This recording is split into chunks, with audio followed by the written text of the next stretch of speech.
Meu nome é Gabriel e o que vou te contar aconteceu há 5 anos, mas ainda me persegue como se fosse ontem. Eu e meus amigos fizemos algo estúpido, algo que nunca deveríamos ter feito. A gente mexeu com o que não entendia e isso nos marcou para sempre. Era uma sexta-feira à noite, em 2018.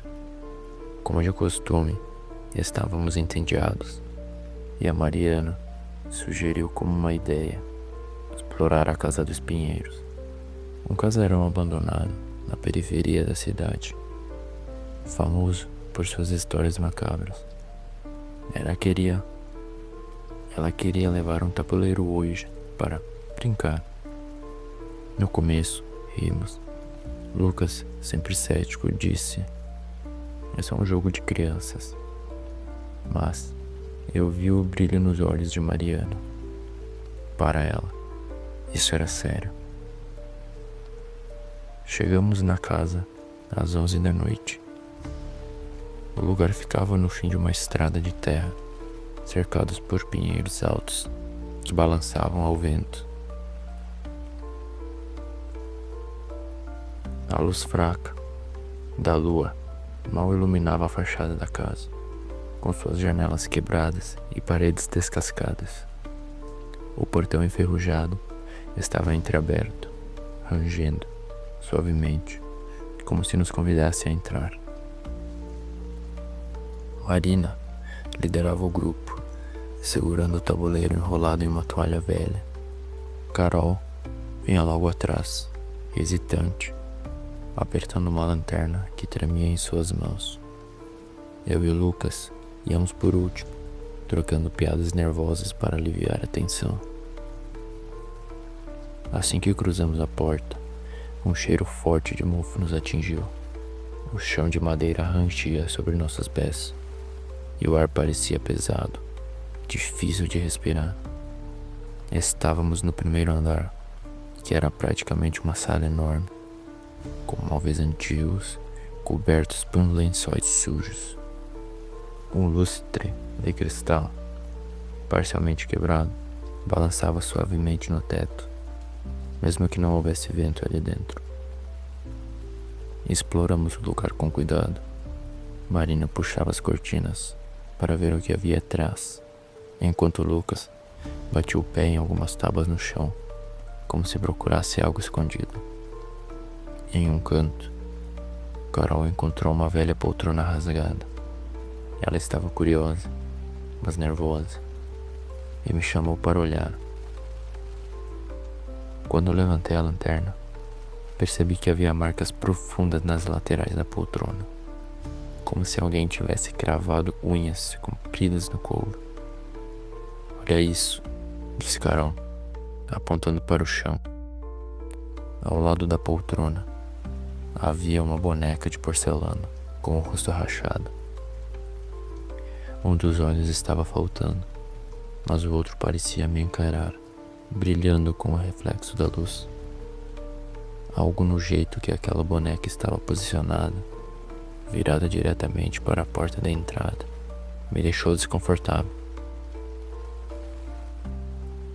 "Deixa isso aí", falei, tentando disfarçar o arrepio na nuca. Carol soltou a boneca no chão e deu um passo para trás. Mas antes que pudesse dizer algo, ouvimos um som vindo do fundo da sala.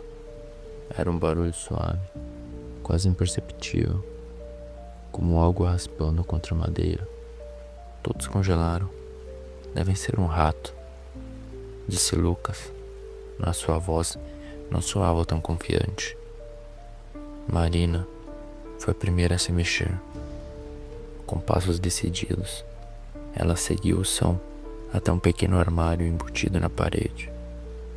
"Vai abrir isso aí mesmo?", perguntei. Marina não respondeu. Com um movimento rápido, ela puxou a porta do armário, revelando apenas prateleiras vazias, cobertas de poeira. Mas o som continuava. Agora parecia vir de dentro da parede. "Chega de sustos", Lucas disse. "Vamos subir." Quanto antes acabamos com isso, melhor. Marina concordou, mas antes de sairmos do primeiro andar, algo estranho aconteceu. A boneca de porcelana, que Carol havia deixado no chão, agora estava de pé, encostada no batente da porta. Vocês viram isso? Perguntei, apontando para a boneca. Ninguém respondeu. Carol estava visivelmente assustada, e Lucas tentou dar risada, dizendo que provavelmente alguém mexeu nela, sem perceber. Mas eu sabia que isso não era verdade. Com os nervos à flor da pele, subimos para o segundo andar. Já era quase meia-noite e o clima estava mais pesado do que nunca. No caminho, Lucas murmurou: "Isso é ridículo. A gente devia ir embora." Mas Mariana estava determinada. "Só mais uma coisa, e a gente sai", disse ela, segurando o tabuleiro como se fosse algo precioso. No segundo andar, encontramos um quarto perfeito para o que Marina queria. A mesa no centro parecia ter sido feita sob medida para o tabuleiro. Velas parcialmente derretidas estavam espalhadas pelos cantos, e as paredes tinham marcas que lembravam manchas de fuligem. O vento soprava pelas janelas quebradas, fazendo as cortinas balançarem como fantasmas silenciosos. Colocamos o tabuleiro na mesa e acendemos uma vela. O relógio marcava exatamente meia-noite, quando começamos. Marina foi a primeira a falar. "Se há alguém aqui conosco, dê um sinal." Por alguns minutos, nada aconteceu. Lucas bufou.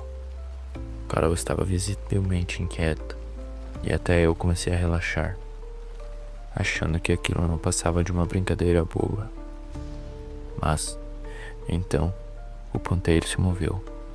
Primeiro devagar, quase hesitante, e depois parou no sim. "Quem está aqui?" Marina perguntou, tentando soar firme. O ponteiro começou a formar uma palavra: "Ajude." Meu coração disparou. Lucas olhou para Marina com raiva. "Para com isso. Você está mexendo, né?" Mas ela negou. E pelo jeito que sua mão tremia, eu sabia que era verdade. De repente, um solveio do corredor, um rangido longo e pesado, como se algo tivesse sendo arrastado pelo chão. Carol segurou meu braço com força e Lucas se levantou com um salto. "O que foi isso?" perguntou, mas ninguém respondeu. Antes que pudéssemos processar, a porta do quarto bateu com tanta força que a vela apagou. Ficamos no escuro. O som do corredor agora era mais alto, mais próximo. Algo estava se aproximando, e aquilo era apenas o começo. "Quem está aí?" eu gritei, tentando controlar o medo. Foi quando ouvimos uma risada baixa, quase como se alguém estivesse no canto do quarto. Acendi a lanterna e o facho iluminou. Ninguém. Mas algo estava errado. A temperatura havia caído drasticamente e o ar parecia pesado, como se estivéssemos sendo observados. De repente, o ponteiro começou a se mover sozinho, de forma frenética. Marina tentava tirá-lo do tabuleiro, mas parecia preso. Formou as palavras: "Vocês abriram a porta." Foi então que vimos, no canto mais escuro do quarto, uma figura estava ali. Era alta, encurvada, com braços compridos e magros, e cabelos desgrenhados, cobrindo o rosto. Ela parecia olhar para nós, mas os olhos eram 2 buracos escuros que brilhavam como uma luz própria. "Apague isso, feche o jogo", gritou Lucas, mas ninguém sabia como. A figura começou a avançar lentamente, o som de seus pés arranhando o chão e preenchendo o silêncio. Meu corpo não conseguia se mover. Quando a luz da lanterna iluminou o rosto dela, eu vi algo que me deixou sem fala. O rosto mudava. No instante, era o de Marina, depois o meu, e então o da Carol, mas deformado, como se fosse uma máscara de carne queimada. A risada dela virou um grito agudo e todas as janelas do quarto quebraram ao mesmo tempo. Nesse momento, alguém, acho que foi o Lucas, conseguiu abrir a porta e nós corremos como loucos. O som dos gritos nos seguiu até sairmos da casa, mas quando olhamos para trás, não havia nada lá. E foi aí que percebemos. O tabuleiro ainda estava na mesa, com o planchete se movendo sozinho. Desde aquela noite, nada foi igual. Marina desapareceu dias depois. Carol começou a ouvir vozes, ver sombras em sua casa. Lucas entrou em depressão profunda. E eu ainda vejo aquela figura, sempre no canto do quarto, esperando. Por favor, se algum dia você pensar em brincar com algo assim, lembre-se de nós. Não é um jogo. E algumas portas, uma vez abertas, nunca mais podem ser fechadas.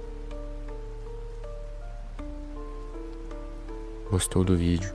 Inscreva-se no canal para mais relatos.